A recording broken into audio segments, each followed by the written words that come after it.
Hello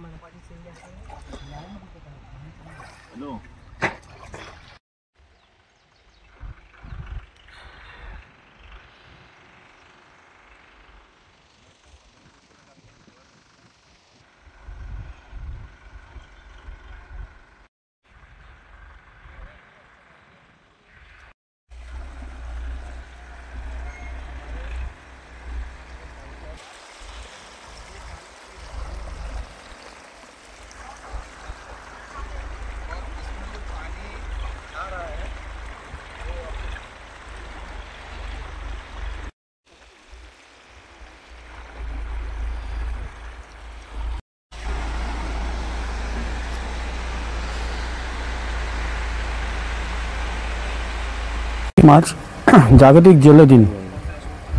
संपूर्ण ठाणे जिल्ह्याला जे पिण्यासाठी पाणी देते ती जी उल्हास नदी, आज आपण बघत असणार की या उल्हास नदी ही प्रदूषणमुक्त व्हावी, या उल्हास नदीचे सांडपाण्याचे केमिकलचे जे नाले आहेत हे बंद व्हावेत, ही जी विषारी जलपर्णी ही नष्ट करावी व जो मोने बंधारा आहे त्याच्या पुढे एक बंधारा बांधावा। तसेच जो मागेच एक ठराव झाला होता की उल्हास नदीचे पाणी हे मराठवाड्याला म्हणजे अतिरिक्त पाणी पावसाचं मराठवाड्याला देण्यात आलं आहे, त्या सर्वांचा निषेध म्हणून आजपासून आमचं या उल्हास नदीपात्रात हे बेमुदत आंदोलन सुरू आहे।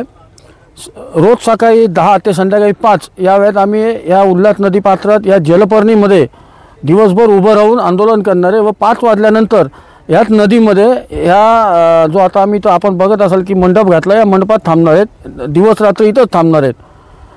8 वर्षापासून फक्त आश्वासनच देण्यात आले, म्हणजे आजवर ह्या महाराष्ट्रातले सर्व बडे नेते राजसाहेब ठाकरे असो, एकनाथजी शिंदे असो, रवींद्र चव्हाणचे असो, सगळेच जवळपास प्रत्येक आमदार खासदार या सगळ्यांना वाटतं की ही नदी प्रदूषणमुक्त व्हावी व तसं त्यांनी या प्रशासनाला सूचना देखील दिल्या आहेत, परंतु आजवर या प्रशासनाला ह्या नदीविषयी काही गांभीर्य नाही आहे।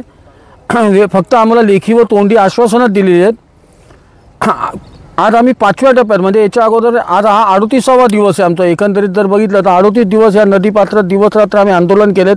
मी उमेश बोरगावकर, कैलास शिंदे, श्रीनिवास गाणेकर आहेत, तुम्हाला सुदाम गंगावणे होते, किरणदादा सोनवणे होते, अनेक लोक या नदीसाठी ही नदी प्रदूषणमुक्त व्हावी म्हणून लढाई करतात। आमचे दायमाजी असतील, ते वालदुनी बिरादरीच्या अनेक संस्था आहेत, हे सर्वजण प्रयत्न करतात, परंतु हे शासन प्रशासनाला या विषयात काही गांभीर्य नाही आहे। त्याचा निषेध म्हणून आज मी व उमेश बोरगावकर आम्ही जाहीर मंथन करून या शासन व प्रशासनाचा निषेध करीत आहोत।